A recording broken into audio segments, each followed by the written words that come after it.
What's up? This is Rahsaan Patterson, and you're listening to In the Basement with JaVonne and Terez.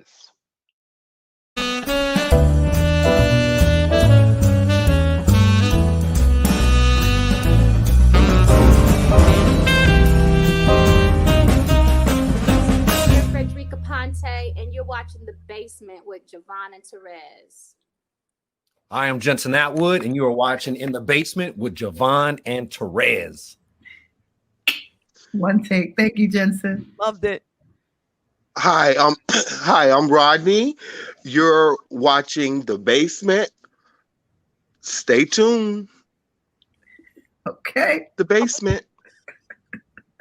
All right. JaVonne and Terez. Hey, this is Leon. That's right, Leon, for some of your favorite movies, and I'm at brunch in the basement with Terez and JaVonne. Stay here with me. Stay here with me. Still in the basement, no longer alone, with my homegirl Terez on the microphone. Music, politics, or just chatting it up. Brunch in the basement, see, that's what's up. You never know who might run through. Legendary artists or someone brand new. You miss a lot when you miss one day. At least that's what I heard somebody say. But it doesn't really matter what whoever says. It's always a good show with JaVonne and Terez. Yeah. Brunch in the basement with JaVonne and Terez. Yeah.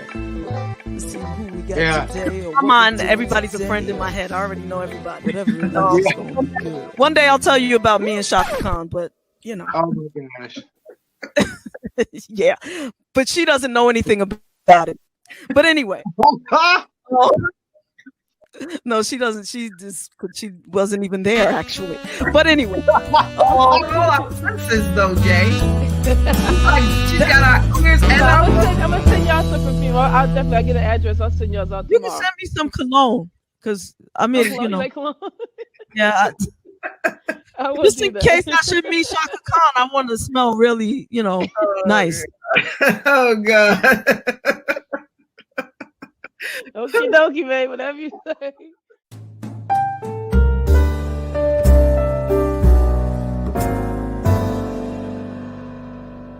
The time, so and we thank you for that. Thank you. Yes, thank you. This part, that little piece, I'm just gonna keep and play it all the time for myself. But no, I'm just teasing.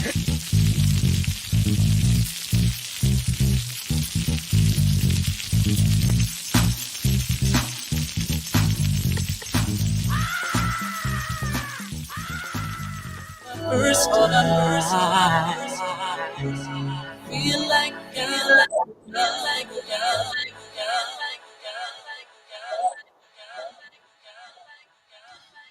Ladies and gentlemen, Mr. Patterson himself. Hello there. Hey. I thought I would try to make Terez cry before you came on. Oh. And I felt it coming up, but I've been playing. I knew you were going to try that. So you know what I did?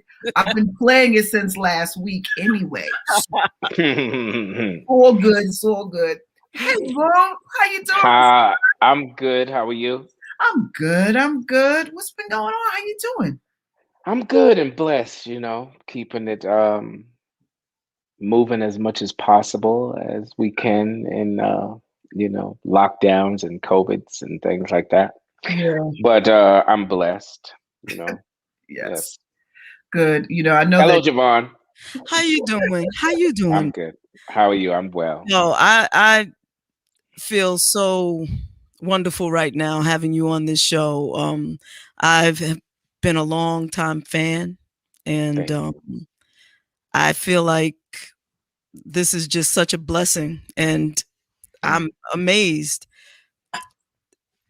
That's it. It's like I'm not normally tongue-tied. There are not many artists that get me in this space. And before I forget, Dawn Robinson of In Vogue asked me to give you a message, and it was that you are.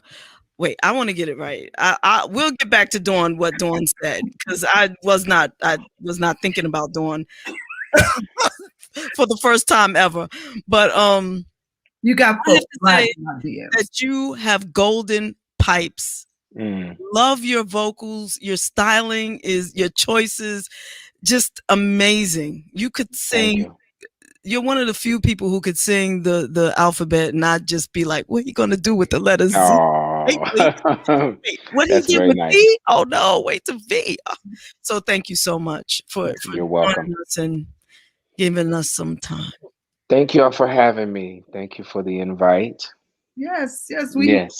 We had people sliding in our DMs all week, Rahsaan, for sure. You know, we announced you were coming, and then we got the promo out, and it's been like, folks really check for you, for real, for real. You know, They do, and I'm grateful for that. Very much so. how tell me. So let's get into the music. You know, real fast. Okay. You know, what 7 studio albums? Seven. Okay. Yeah, 7 And you've written most of them? Of all 7, I've probably, aside from the holiday album called The Ultimate Gift, there were probably 3 songs that I did not write. The rest were original material. And as far as my albums, that probably maybe out of the 6 that were not the holiday album, there's probably maybe 4,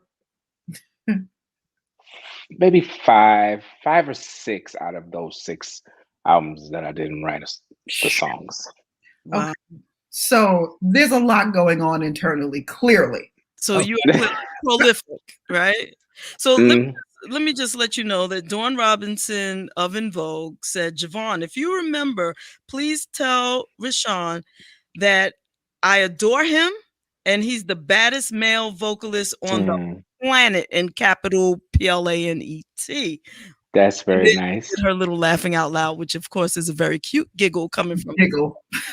That's very nice of her. I met her early 2000s, I believe, and you know, she's an OG of En Vogue, and you know, she sang, what was that song?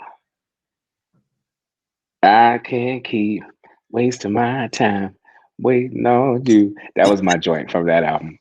I can't think of the title of it, but tell her I said thank you. I certainly will. I certainly will. What does that feel like for you, Rahsaan? What does that feel like for you when people gush? Well, you know, now it feels great, and I feel comfortable in receiving the gushiness and the love. There was a time when, particularly during my first 2 albums, where I was just really unable to receive compliments, you know. But over time and doing all of the self work that is necessary to do, mandatory, you know, as it relates to our elevation and enlightenment and things, you know, clearing through all of the baggage and stuff. I found myself worthy of everything, you know, including the adulation and the love that people give me. So I can receive it without feeling any kind of way other than grateful, you know. Good. Well, I'm first of all, amen to the self-work. I am a poster child of self-work. I mean, dig it on up and out, and it feels like, and this is, and I'm gonna try to keep it from an outside perspective, but it feels like you let it all out in through your pen. Would that be accurate? That would be accurate, and it would be fully transparent to admit that from the moment I started writing demos for my first album at 18, when I was at the threshold of releasing my thoughts and feelings and experiences into the world, I had to literally stop and say to myself, okay, you know what you're about to do, right? And you know there really is no other option if you're to be the artist that you know you are. And if you at all have taken in what the greatest artists of all time who have influenced and inspired you, if indeed you are looking to expound on what they have instilled in you, it's not an option. Mm. And who would those artists be? Every great legend you could imagine. Okay, so you know, a couple of names, because Sarah Vaughan, Billie Holiday, Prince, Michael Jackson, you know, Marvin Gaye, Al Green, Patti LaBelle, you know, just all of the greats, Whitney Houston, you know, all of those singers and artists have taught me to do what I do. So you see, I had to make sure that you waved. Oh, Billy, yes. I love that photograph. Oh, yes. It's absolutely my favorite. It's so good. And there are so many images of her. That one is just really telling. Yeah. And I believe that was the last studio session. It was yeah. Someone wants to know, and it's a good question, whether or not you touch instruments. I do when I'm writing and coming up with foundations for tracks, and you know, sometimes I'll leave keyboards, you know, that I've played, as well as drum machines. Or I had one opportunity on my Wines and Spirits album. I was gifted a bass, and I had been fumbling around with it. And when I was in the studio coming up with music for that album, I had the bass and I just started playing this line. And it became the song Cloud 9. Wow. The bass line on that song. And then I had one of the dopest musicians ever, Jubu Smith, to come in and play guitar as well as live bass on top of my little loop that I, you know, had played one time really well and just looped that motherfucker. But, you know, it was great to be able to do that, you know, and that's the beauty of music and being an artist. You can always, there's always room and space for you to pick up an instrument and expand. You know what I'm saying? Which keeps your evolution as an artist and musician fresh. You know, regardless of if people are receptive to whatever the outcome is musically, but for yourself, it just adds a new element to your craft and a learning curve, you know, that ultimately is felt and expressed and keeps it new. Yeah. In 1997, you wrote "Can't We Wait a Minute?" Now, what the fuck was going for that to hit that literally? And I was sharing with the audience right before. We have a whole chat rolling over here, and I was sharing with them before. We were in the bowels of putting wedding plans together, and you know, and you were like the blessed reprieve for us to go and see you live. And for those of you who have not seen Rahsaan Patterson live, make it your life's work. But we got there and we were like rushing, as we always are in situations. But you know, one time we actually able to be still around that time was during one of your performances. And we hadn't selected a wedding song. You know, Mo said she was going to do it, then I was going to do it, and she was going to do it. We just couldn't find something that spoke to that. And then you slowed the set down with that. And I am entranced. I am in tears. And when I looked over to say something to her gently, she was in tears. So we knew at that point, she said, you know what, I think we found our song. And what was going on for that to be birthed in 97? Well, I'm going to tell you, it was actually birthed in 95. Ooh, okay. And the guy that I had produced it with, Jamie Jazz, I was introduced to him through a friend named Martika, who he was working with at the time. And she brought me into the studio to work and sing backgrounds on their stuff. And after I met him, he started calling me to do demos for him. So I would go to his studio, sing demos for him, bounce. And then one time he called me in and I thought I was just going to do a demo. And actually I did do a demo. And after I was done, I was getting ready to leave. And he was like, hey, come here a minute. And then I walked over to the piano where he was sitting and he played the chorus. And he sang the hook. So he already had, can we wait a minute? And I was like, oh, that's pretty. Because baby, for the first time.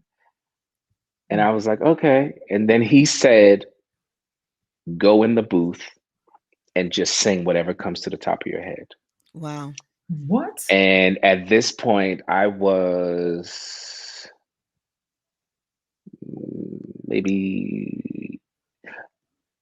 this was like 94, 93, 94. So I was like 19, 20 maybe. And so I go into the booth and I'm like, I'd never done it before like that.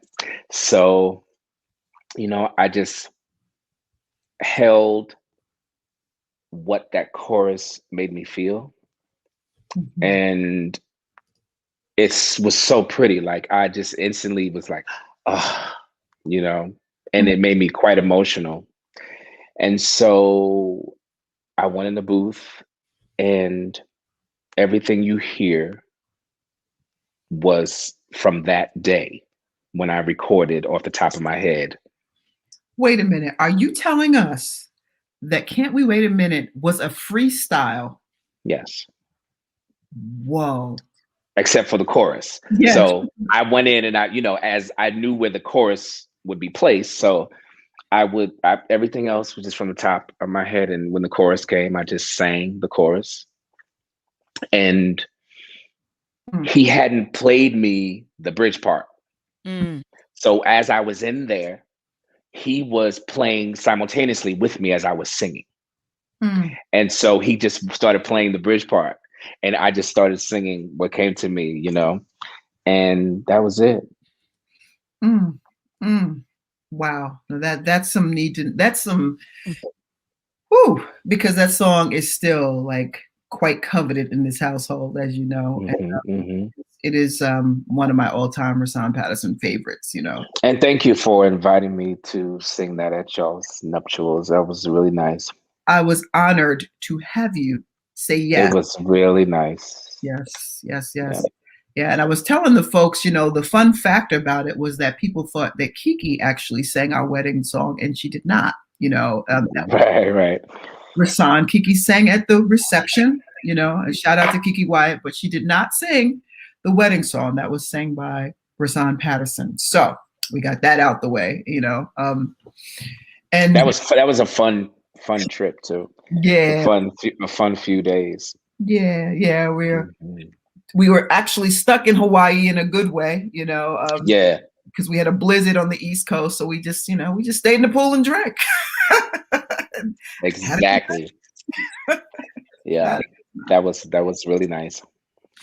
Are you open to accepting a phone call? Me, yes. Fan? Okay, sure. Let's see what's going on here. 3307. What's your name and where you calling from? Hey fam, it's Loretta. How you doing? Hey Loretta. Hey. Hi Loretta. Resi, Rahsaan, I love you. I'm trying not to queen out. Trying to be real cool. I'm just gonna sit back and listen. I would like to hear some more stuff with you and Layla Hathaway, so I'm just gonna put that out there. Okay. Whenever y'all can get together, please just bless us with something, anything, whatever you choose. So that means you like 6 a.m. Say it again. Does that mean you liked 6 a.m. the song that we did? Anything that you sing, that she sings, I like. Okay. Thank you. I'll take that as a yes. Thank you. Period. Thank you, Loretta. Right. I'm trying not to queen out. It's okay. Not to shed a tear. I'm trying to hold it together. You got it. So y'all just keep on. Thank you. I'm gonna just lay in the cut and listen in. All right. Thanks, love. Thank you. Love y'all. Love you too, baby. Yeah, we got folks saying 6 a.m. is the jam. It sure is. And you've also written for others. And for those who don't know, one of the big ones was Brandys joint Baby, Yes. And yes. I believe I even assisted with that video. I believe. I can't remember. Did you? I did in Times Square? Yes, Times Square. That was over and over and over. Can I tell you, how when they shoot videos, how they have to keep playing the track over and over and over again? Mm-hmm. By the time that was over, all I could sing and hear was "Bay." But you know what? It's classic Rahsaan, though. It's classic Rahsaan Patterson. I knew that then. I was like, who wrote this? I had to ask on set. I was one of the writers, Keith Crouch, who produced it and co-wrote it with myself and Kipper Jones. Keith had invited me to write a song for this girl that he was going to be working on. And he had heard my demo at the time of like... Working on or working with? Say it again? Was he working on the girl or working with her? He was working with her. Okay. He was working with her on her album. Oh, I see. Yeah. I see. Clarity, absolutely. And so he had heard the demos that I had prepared and recorded for my own record deals and stuff, and he loved them. And then he invited me to start singing backgrounds on different people that he was working with. And he was like, "Yo, I'm working with this girl, and I want you to write with me." And so we did. So someone wants to know, because they realize that you've written for Brandy and Tevin Campbell. The question is, do you have other business ventures outside of your own music? For example, are you writing or producing for other artists? You seem to be brimming with so many talents and gifts. No, that's a fact. And that is a fact. Thank you. I have, over the last 5-6 years, been hired as a photographer to shoot songwriters that are managed by a friend of mine who gave me the opportunity to, continue to exercise my photography skills back in 2014. That was the first time I was hired and paid as a photographer. And so through the course of these years, I've just been continually growing in that medium and stuff, and finding so much joy and fun in being behind the camera. But I also was able to, I've directed maybe 4 music videos for some indie artists, which have been fun and great. So, it's always great to stay creative and to discover not only passions in other areas of your creativity, but to learn that as a gifted individual, blessed with a talent, it taps into every facet of your creativity. Whatever lane you go down creatively, it will produce the same results, just in a different medium. So how I approach my music, how people hear it and feel it, how it's translated, how it resonates, that is also the case when I take a picture of someone or something. If I direct a video, the sentiments, the heart, the spirit, all of those same things show up because that is who I am. So it was wonderful to learn that, like, you embody creativity to the fullest. So wherever you put that, it's going to be that, So that's a wonderful thing to have learned and to be able to consistently feel and further explore. Now, a lot of people saw your beautiful face in the 1984, 83. 84, Kids Incorporated. So before you ask your question, about Kids Incorporated, let me just do this. Okay. Hey, it sounds like something we know.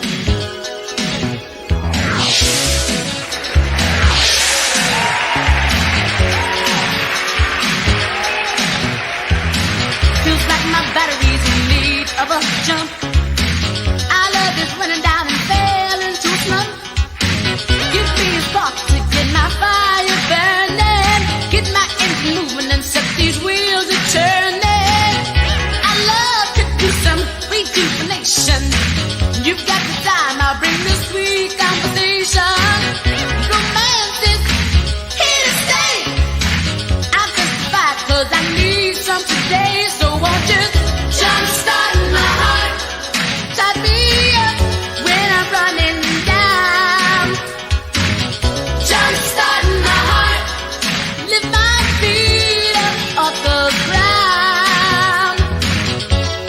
Nothing good comes easy. Ooh, we got to work until we get it right. You see, I love you so I never let you go.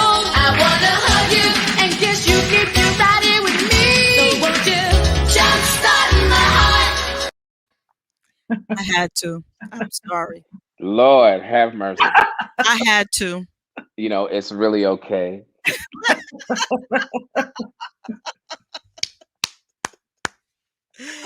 What are you gonna say, Rahsaan? Did he freeze? Was that I was going through puberty.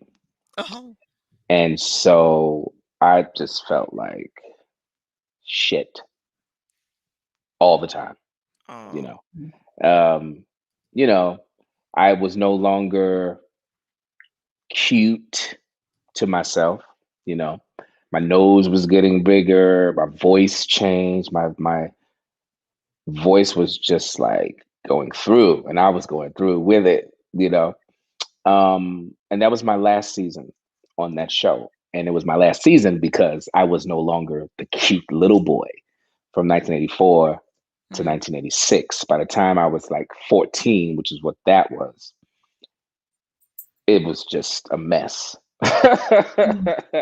But like, I wasn't disappointed or like bothered by the fact that I was not going to be on the show anymore, because at that point I'm like, this shit right here, this ain't it. You know what I mean? Anymore. It's not it anymore. And I was shifting as a result of puberty, into a whole other level of sensitivity and self-awareness that was kind of like shocking, and just dealing with things that teenagers deal with, and I had actually stopped singing for like a whole year after that, because I didn't want to hear my own voice suffering through the changes, so from like 15 to 16, I didn't sing. And my father, he saw that I was going into a depression, or was actually in a depression, you know, and he found a manager for me who happened to be a disc jockey in LA and connected, you know. And so he came home one day and was like, "Yo, I found this manager for you, and I want you to meet him, and we have to go meet him." Da, da, da, da, da, da. So went to meet him, and his name was Frankie Ross, and he worked for KJLH at the time. And it was through him that I was able to meet and work with George Duke and Stanley Clarke at 16. And they invited me to record a song and sing a song on their third album together called 3. The album was entitled 3. The song that I did was called No Place to Hide. So that was wonderful. And got to do the Arsenio Hall show with them, singing that song at 16. But it was great. It was great. But yeah, that clip right there, and people tend to, for some reason, like gravitate towards that particular season when they show clips and things, which is really odd to me. Like, you know, why they choose that? You know, when there were like 3 seasons prior where the voice was cuter, voice was higher. You know what I mean? Yeah, that's to you. You know, that's what I'm saying. Yeah, totally. Yeah. You know, people obviously still see whatever they see, and it's wonderful. But there was a time when I would like cringe and not. Actually, there were some years when I couldn't watch any of those shows. You know, I think young men, especially who are in the business, go through that when they start off as child singers or actors, and then their features change dramatically and drastically. Their voices go through that croaky, you know, going from that falsetto sort of voice to that, now am I going to be a tenor? And it's a mess. And then, it's a mess. You know, but it's not everybody comes through that. And they don't. And I will tell you that fortunately, through the course of from maybe 12 to 14, I had worked with Seth Riggs, who is the vocal coach of all vocal coaches. Barbra Streisand, Michael Jackson, everybody, you know, he was the it dude. And so at 12, one of the other stars of the show, she started taking vocal lessons. She had been taking vocal lessons with him, and I went with her one time and decided that I would take lessons from him. Now, at the time that I'm taking the lessons from him, I'm hitting all the notes with ease, like, you know, but I'm subconsciously taking in technique that would reveal itself by the time I was 18, 19. You know what I'm saying? From 12 to 14, I'm like, okay, I get it, but I can still do this the way I'm doing it, you know? And by the time I had gone on the road to sing background with Martika, and from there, I was able to use all of the tools that he provided, which allowed me today to be able to sing in certain registers, you know. Yes, I'm totally grateful for that. Listen, you know, one of my favorite things to say to folks that really hit me in a space that can hum sounds, you know, and put accents on things that are just not like, you know, there's the lyric and then there's the off the lyric, the sound, the emoting on a live. You are one of those artists, and you just have tasty choices, Rahsaan. Thank you. And you never hit in the same pocket. It's like, it's almost like, where do you want to go? And if your body follows you with the the whole vibe of where you're going. It's just you can land anywhere because you never know. You know. Yeah. That's the beauty of allowing yourself to be a vessel, as well as that fine line between being that vessel yet the driver of the ship. Okay. Like you gotta do both. You know what I mean? And in hindsight, I can relate how and why I began to detach myself from the room per se, and then ascend to this other place that allows me to be a conduit and just let spirit just dictate what's happening through me and my voice and my head and my heart. And that all started because when I was a kid, before I moved to California and was on TV, my grandmother would make me sing in our family's church. And I loved singing around the house. I loved singing in the car. I loved singing, coming back into the classroom. But the minute somebody said, sing for us, it was like, no, I don't want to do that. And so I was very happy singing with my cousins in the choir, being a part of the choir, being a part of the soprano section. Like I was good with that. But the minute it was, you step out and sing a song, couldn't stand it. And so what I would do is I would literally be crying because I did not want to sing. And it was really about, even then, being such an empath that looking at people,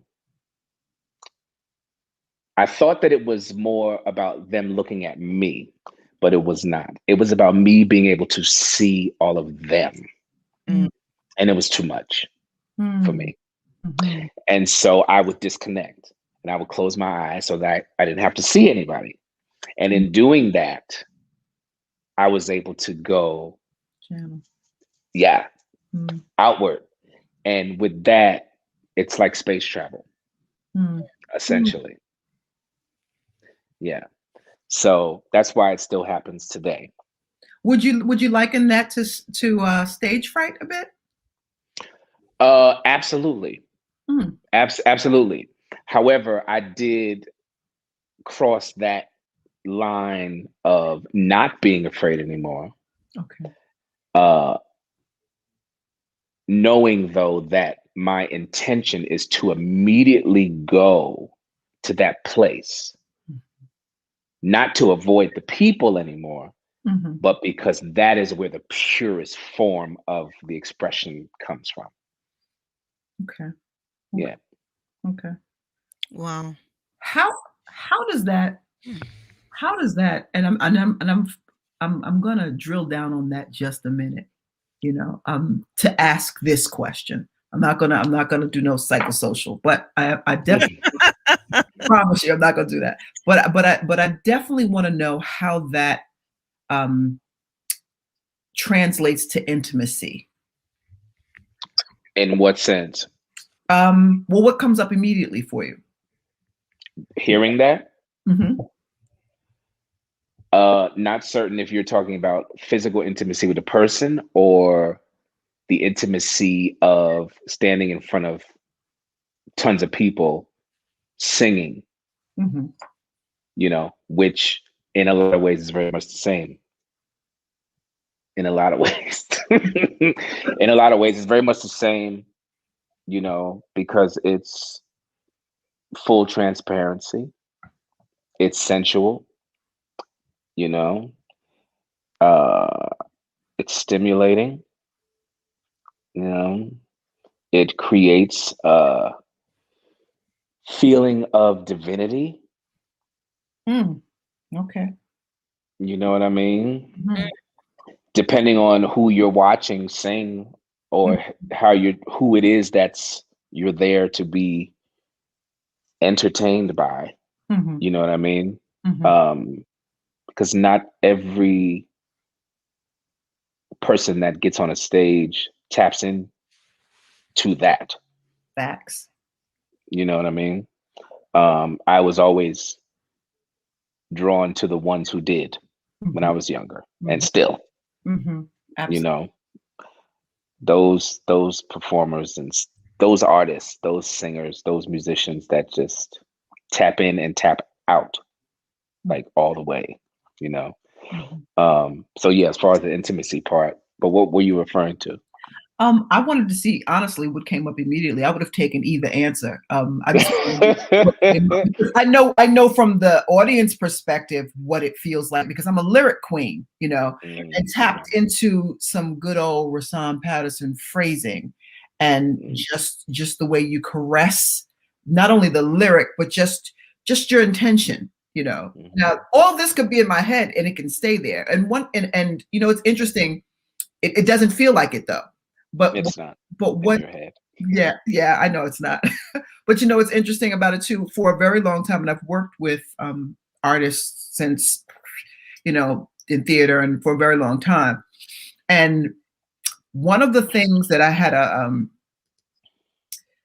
I'll say it this way. One of the things that I didn't like, I never liked to meet any of the marquee artists that I worked with because if they landed differently than I imagined them in my head, it, you know, based on whatever I wanted to assume about them or assume about their way of moving me through song, you know, and I've had a few hiccups along the way, you know, dated a few hiccups along the way, you know, so it's kind of like you're nothing like you ain't like that song, you know, like just a weird way. Oh, shout out to DJ Beloved who joined us. Now he's a huge Rahsaan Patterson fan. I just have to say. But can I just before you move on, can I just piggyback on what you're saying? Now, I too have had those kinds of experiences via interviewing artists, right? And getting different opportunities to meet artists that I love. And there are some that I wish in retrospect in hindsight that I had not met. But let me just say about this young man in front of me now, I'm just, I don't know if you noticed, but I'm all drawn in. I don't usually sit all up in the screen. You know, I'm usually back and, you know, because I'm doing the technical stuff too. So I'm all Miss Tammy too much as they call it. But just as I am drawn into his music, when like I could be doing something and I hear a song, I'm like, well, who in the fuck is that? And it's none other than, you know, Mr. Patterson here. Like, you know, and sometimes I'm like surprised all over again how much I love your voice and what you do with a particular song. And I'm also one of those people that consider myself a purist. I'm a sort of a knob, yeah. When it comes to music and singing and lyrics and so forth. We're liner girls. I don't necessarily like remakes, but and I can be so judgmental for someone who can't carry, hold, or even see a note. But that's not true. There's nothing that you have remade that I've heard that has not floored me, and I mean slammed me to the floor. And now, as I listen to you just speak and tell your story, I am just as drawn in. You are an amazing spirit, and I couldn't let you leave this show without sincerely saying to you, oh my God, thank you so much for sharing you with us. Thank you. Because wow, thank you. Thank you. You're welcome. That was my question, by the way. I just had to say it. So, you know, so I'm sorry, Rezi. No, that's fine. That's fine. Actually, I mean, this is part of what we do best. We want to deliberately celebrate folks and give them their flowers while they can smell them, you know, and we got a whole bunch of folks over here chiming in, following. We got Smokey Mitchell, who says that she's been following your career since the 90s and still listening to that same CD today. Not too many artists would you be able to pick up something they did from decades ago and still put it on and have it move you and you know, still access it. Now, you're one of those, you know. Who's on your playlist? Who do you listen to? For the last 2 weeks, I've been listening to this artist named Remy Wolf. It's a young girl out of California, and apparently she was on American Idol, like maybe one of the later seasons, and didn't make it to the show. I think she may have been on the audition rounds and disappeared. You know, she may have been one that they wanted, and then she was gone. But I found her through another artist who has a song that I love. His name is Cautious Clay. And she is one of the guest vocalists on his song called Cheesin'. And there's different vocalists that come in and out, and her voice just stuck out to me. And so I went and did some investigative work and tried to find her. And then I came across an EP she put out. And she has a song called Woo that I was on a drive to the desert by myself, and maybe about an hour and a half out from where my destination was. I had scrolled through, found the EP, skimmed through a few songs, and then played Woo. And for the rest of that trip, that drive, I listened to that song on repeat and listened to that song every day, probably for like a week and a half. And because that's what I do. Like when something gets me, I can hear it all day, all night, same song. Now, did you listen to it straight out, or did you Rahsaansize it? No, I listened to it straight out, like because I liked her voice. But then when I got to her EP and I like listened to the first song on it, lyrically, I was like, oh, she's that girl. Like the way she communicates through the song, I was like, oh shit. And then by the time it got to Woo, which was the third song, the shit was funky. And there is a B section that she has on that song, excuse me, that it's one of those things I wish I wrote. Okay. You know, one of those melodies that I wish came from me. But at the same time, it just resonated. It was like, it was so funky. And the melody was so stink. And I was just like, ooh. And then I couldn't really make out what she was saying until maybe like a week later. And then when I saw what she was saying, I was like, oh shit. So Remy Wolf, and right now I am stuck on Deborah Bond's Radio. She's out of DC, I believe. And I'm not certain if it's Deborah or Deborah. Either way, the song Radio that she put out 2 Fridays ago, beautiful song. Beautiful song. Beautiful song. So good. So I've been listening to that every day. So those 2 songs in particular for the last 2.5 weeks, those have been my joints. What does the room have to look like for you to write? What does your writing room look like? You got incense and what you got going on? Like give me that image. What you got going on? You in the kitchen? What you doing? Let me tell you. I write in the studio, you know, in the booth as the song is playing over and over and over and over and over. Sitting on the floor, you know, and I'll just keep the engineer playing it on loop, and I'll come up with parts, and parts will be given to me, and then I'll stand up and sing it. But I'm not the kind of person who really is at home and like doing that. Although there are moments where like I could be, before COVID, like be out at a bar, drinking by myself, mostly if I'm by myself, and I'll hear melodies and like a lyric, and then I'll go outside and put it on my voice notes on my phone. Okay.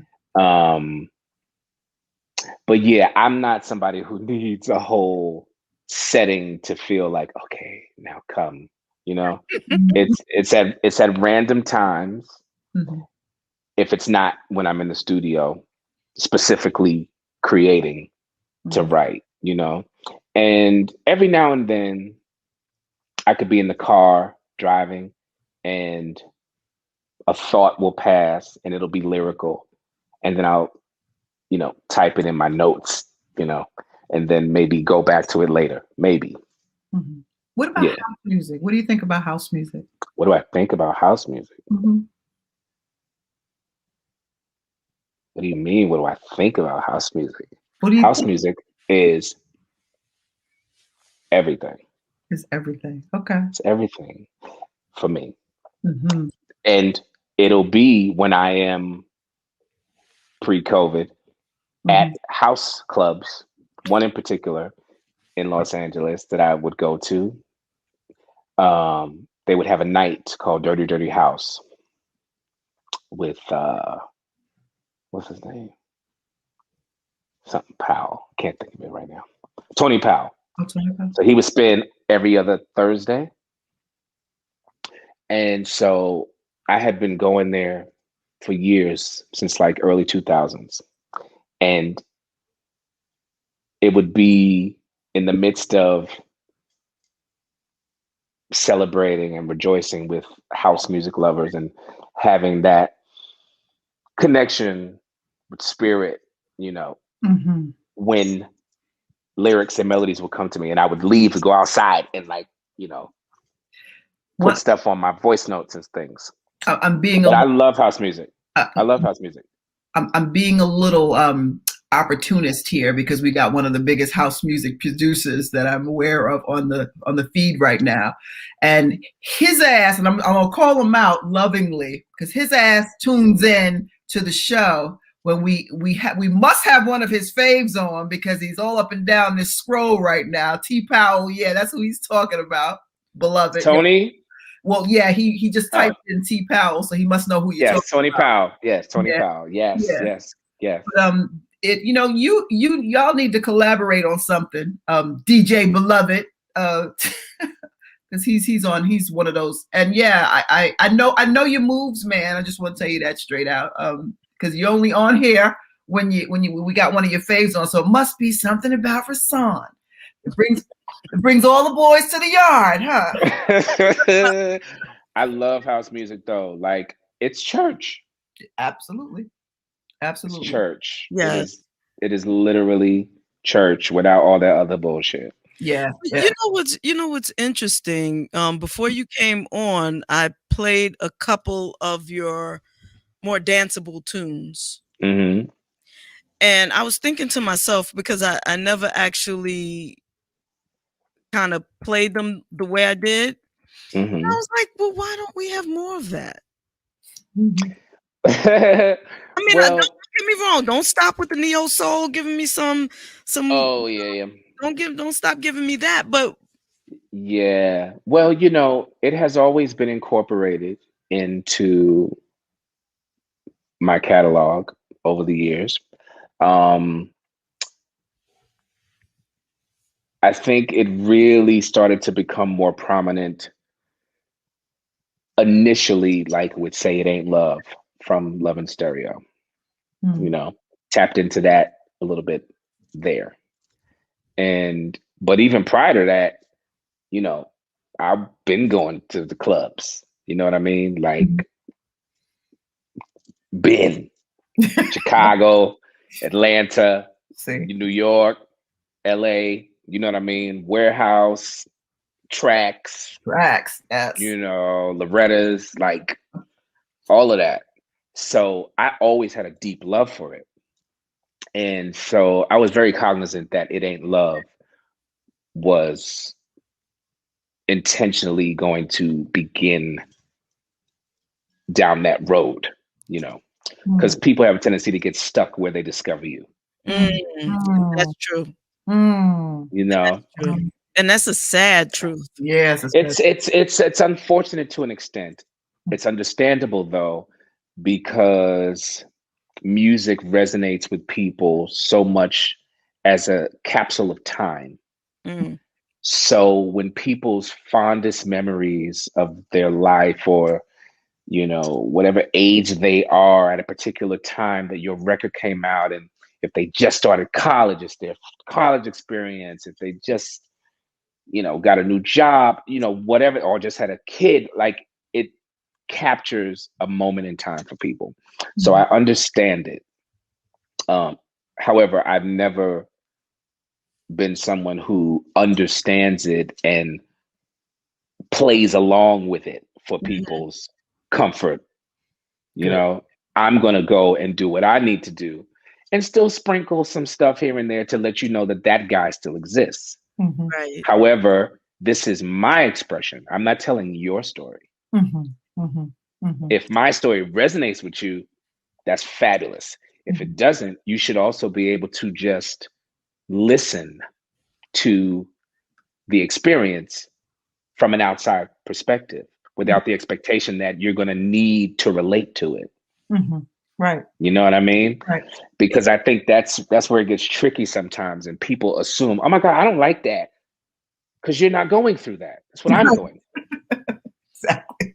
Yeah. That's what I'm going through. Exactly. You know what I mean? Yes. And so, you know, if I choose to articulate lyrically in a different way than I did when I was 23, and you missed the 4 albums in between, what the new one is, that's your problem.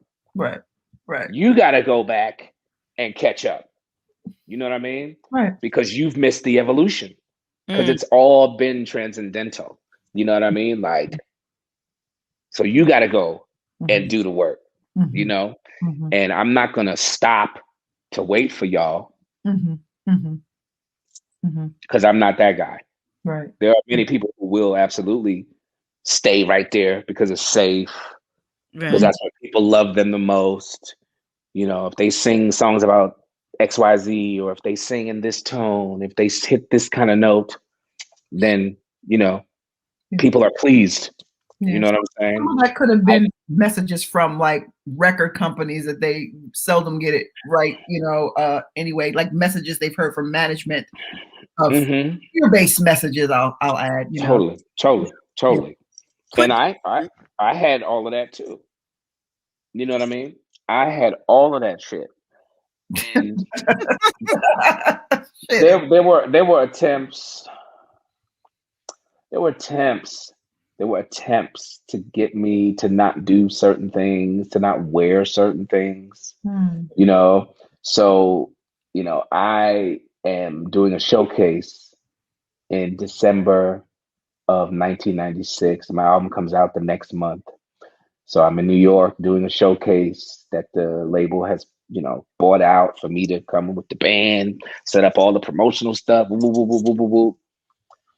And prior to this night, I had been wearing a t-shirt wrapped around my head with a bun out of the t-shirt, you know, holding my afro down. Woo. They went through so many attempts in one night before I got on that stage to get me to not wear a head wrap. And they even sent my friend who sang with me at the time. They took that route to my friend. Get him to not wear that. So she came in and was like, look, these motherfuckers are trying to get you to not wear that thing. I'm like, oh, I know, but that's not happening. So we about to do this show. Like, you know, the fuck, you can't tell me what the fuck to wear. Like, no. I'm not that guy. I'm clear on who I am, what I want to do. Mhm.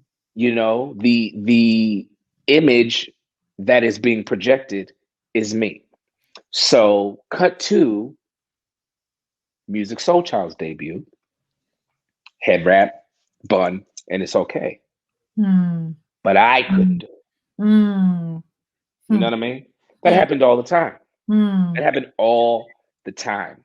Mm. Everything, for the most part, that I did creatively and suggested would be resisted. Mm. You know, outside of music, like that was like, y'all can't come in here. Mhm. Y'all can't dictate this at all. This is my gift. Mhm. This is what I do. Y'all do what the fuck y'all do.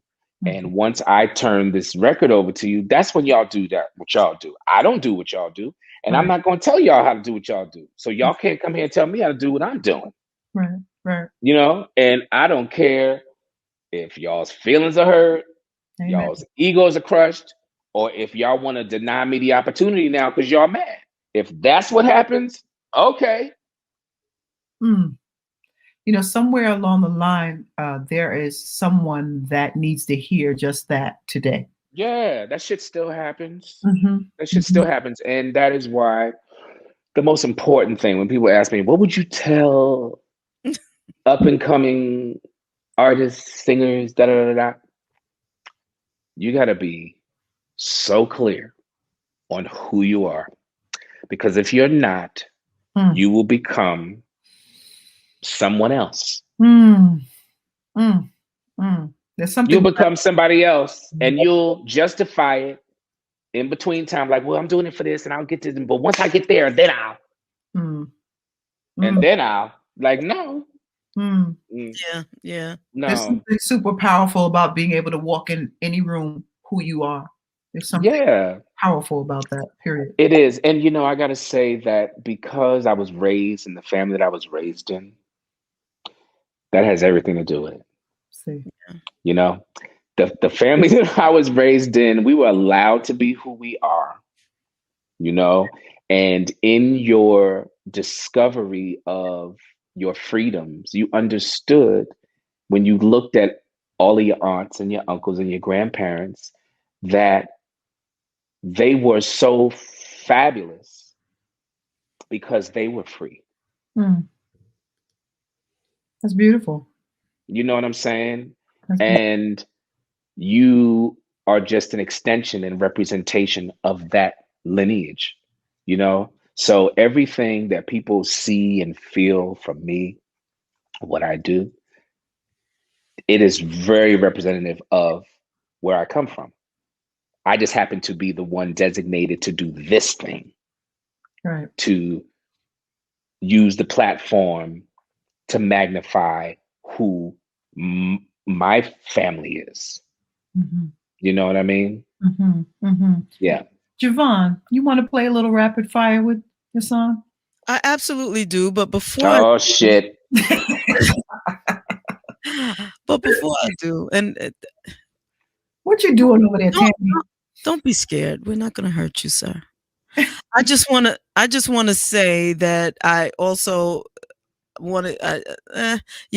I absolutely fucking love the duet that you did with Cy Smith. Night. Oh, one of them nights. Oh my God, y'all took that Thank song you. and tore that shit a new one and created it and recreated it and built it up and had me dancing on the floor. So thank you so much for that. She'll love to hear that. Yeah, we had her on the show a little while ago. We had a good time with her. Yeah. That's before her new song came out, right? Her remake of Feeling Good, which is great. Yes. Yeah. I love Cy. Yeah, she's good news. So yes, let us play Rapid Fire. Rapid Fire. Rapid Fire. Yes. So Rahsaan. Rapid Fire is a word association game, and it just gives folks a peek behind the veil. You know, okay.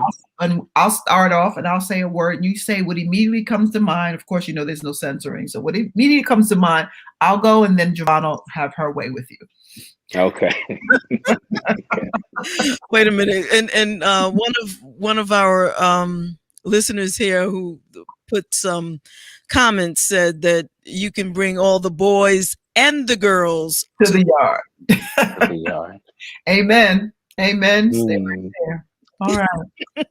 So, you ready? Yes. Okay. Family. Love. Children. Truth. Melody. A gift. Community. Mandatory. Black women. God.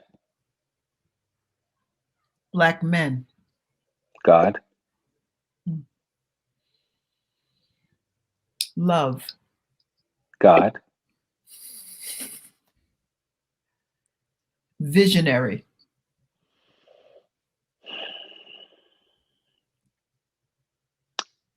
Alien.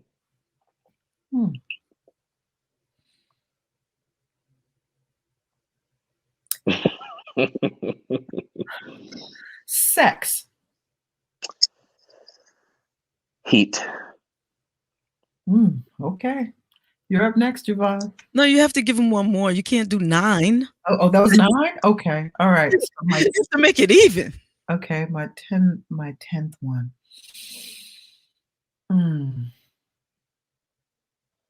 Luther Vandross. A gift. See how perfect that 10th one was? That was it's perfect. Perfect. Okay, for some reason, my tongue is just not working. Words are not coming out of my mouth properly. Forgive me. I'm articulate, and quite goofy, but it's just not working for me tonight. So, personality. Fire. Authenticity.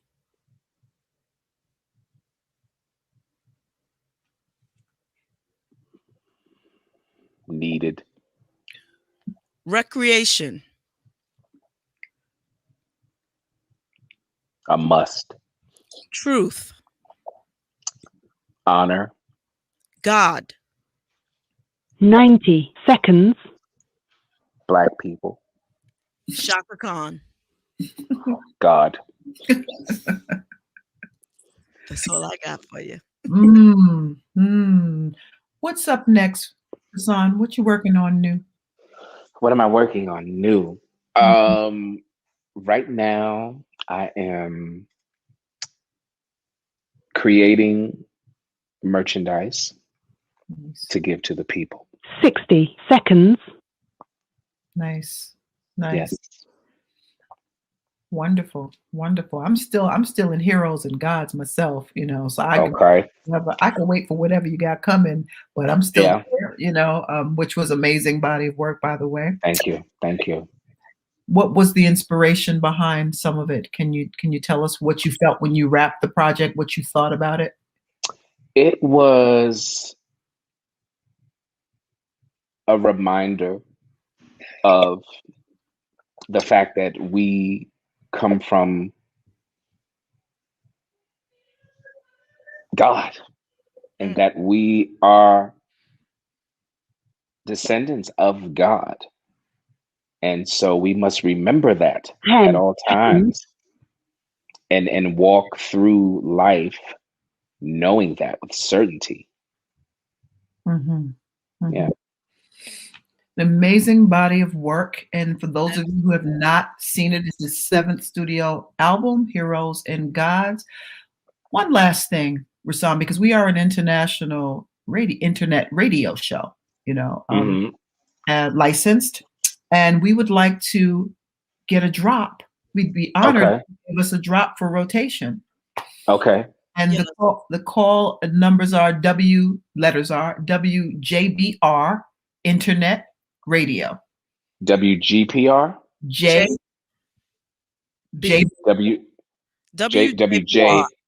Okay, B as a boy or basement.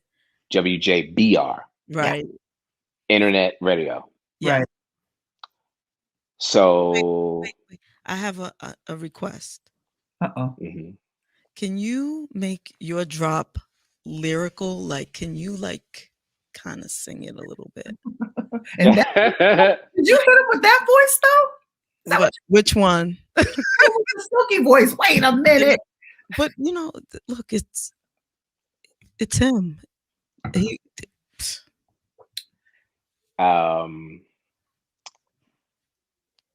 This is Rahsaan, and you're listening to WBJR. Fuck, I fucked it up. It's WJBR, right? Yes.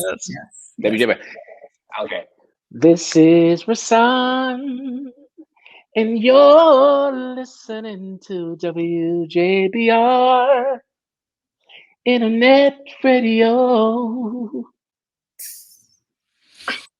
Nice. Thank you so much. And I'm sorry, I fucked that up. No, we use those. No, that's fine. That's fine. And if you could give us a drop for this show. Okay, In the Basement. In the Basement with JaVonne and Terez. Yes. What's up? This is Rahsaan Patterson, and you're listening to In the Basement with JaVonne and Terez. Thank you. Thank you so much. You're welcome. How can everybody find you, follow you? They can find me on Instagram, Rahsaan Patterson. They can go to my website, rahsaan.com, www.rahsaan, and Facebook, Rahsaan Patterson Music. And Twitter, my name is too long with the number 2. Where did you come up with that? My name is too long. The letters of my name wouldn't fit. That is too many letters. Happy belated birthday to Rahsaan. Thank you so much. Thank you. Belated birthday. Thank you. Everybody have a beautiful, beautiful rest of your week. And thank you everybody for listening and watching and all that. Don't let them storm your house. Don't let them storm your house. Leave all the drama on the outside and woosah on the inside. Yes. Thank you so much. Would you ever come back and talk to us again? Oh, absolutely. Yay. I'm just like, wow. Totally, I would. If you are working on anything that you need, we have a majority international based audience. But if you're working on anything, you want to come in, we have a segment where you ring the bell and you just pop in and say, hey, what's happening? Oh, okay. That's good to know. Yeah, absolutely. Anytime you have open pass. We'll send you a link and you just come on and tell us what you're working on, and we'll be more than happy to play it, show it, whatever. Promote. Excellent. Thank you. Yeah, this is your show now. You family. Okay. Tell Mo I said hello, please. I will absolutely do that. All yes, right. tell her I said hi too. Yeah, we'll. Bye, everybody. Have a safe evening.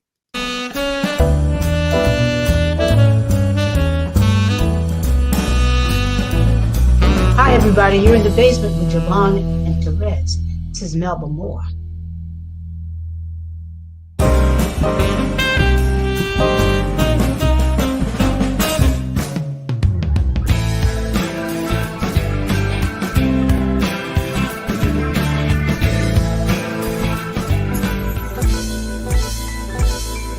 Still in the basement, no longer alone, with my homegirl Terez on the microphone.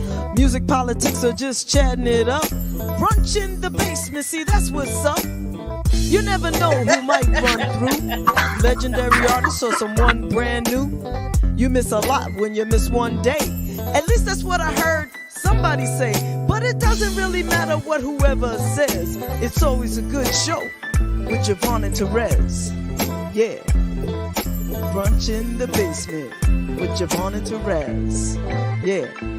Let's see who we got today. Come on, everybody's a friend in my head. I already know everybody. Whatever it is, it's gonna be good. One day I'll tell you about me and Shaka Khan, but Oh my gosh. yeah. But she doesn't know anything about it. But anyway. No, she doesn't. She wasn't even there actually. But anyway. Bosses though, Jay. Like she's got our ears and I'm gonna send y'all some perfume. I'll definitely get an address. I'll send y'all out. You can send me some cologne, because I mean, cologne, you know, you make cologne? yeah. I Just in case I should meet Shaka Khan, I want to smell really, nice. Oh God. Okie dokie, babe. Whatever you say.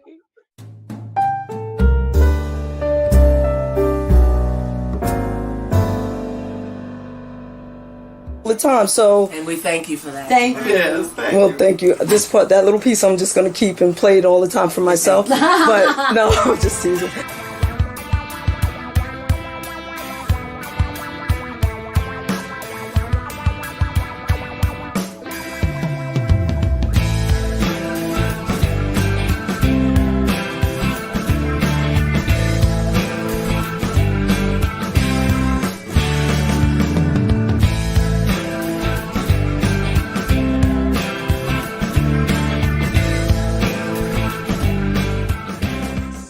This is Avery Sunshine, and I am in the basement with JaVonne and Terez, shining.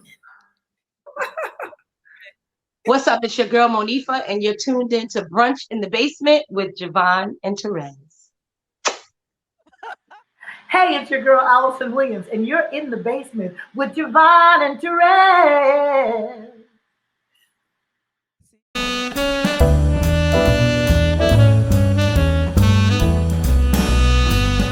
Hey, this is Lenny Williams, and you're listening to Brunch in the Basement with JaVonne and Terez, playing my kind of music.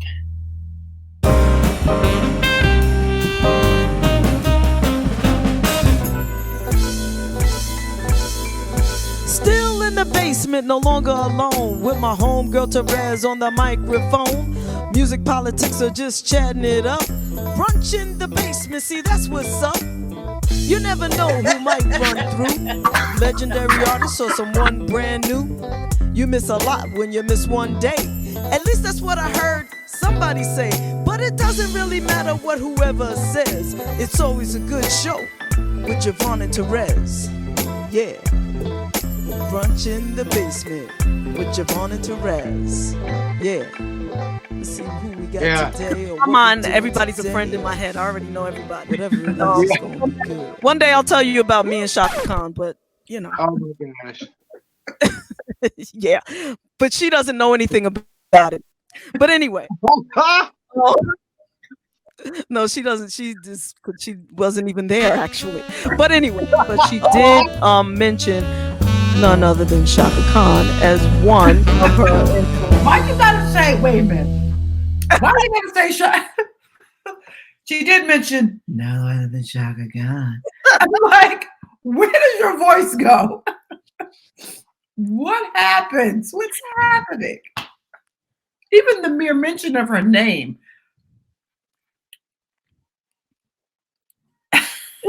Silence. Oh gosh. Would you believe I'm blushing? Yes. Hard.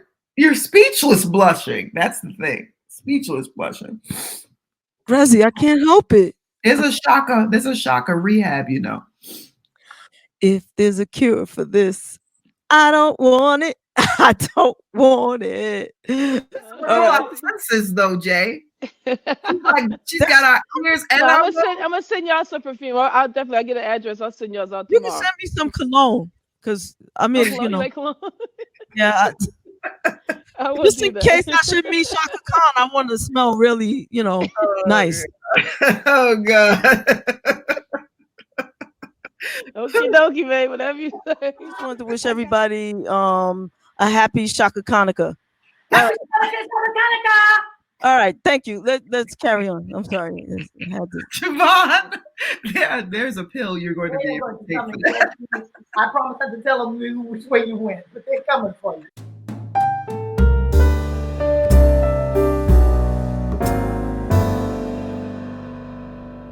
The time, so and we thank you for that. Thank you. Yes, thank you. This part, that little piece, I'm just gonna keep and play it all the time for myself. But no, I'm just teasing.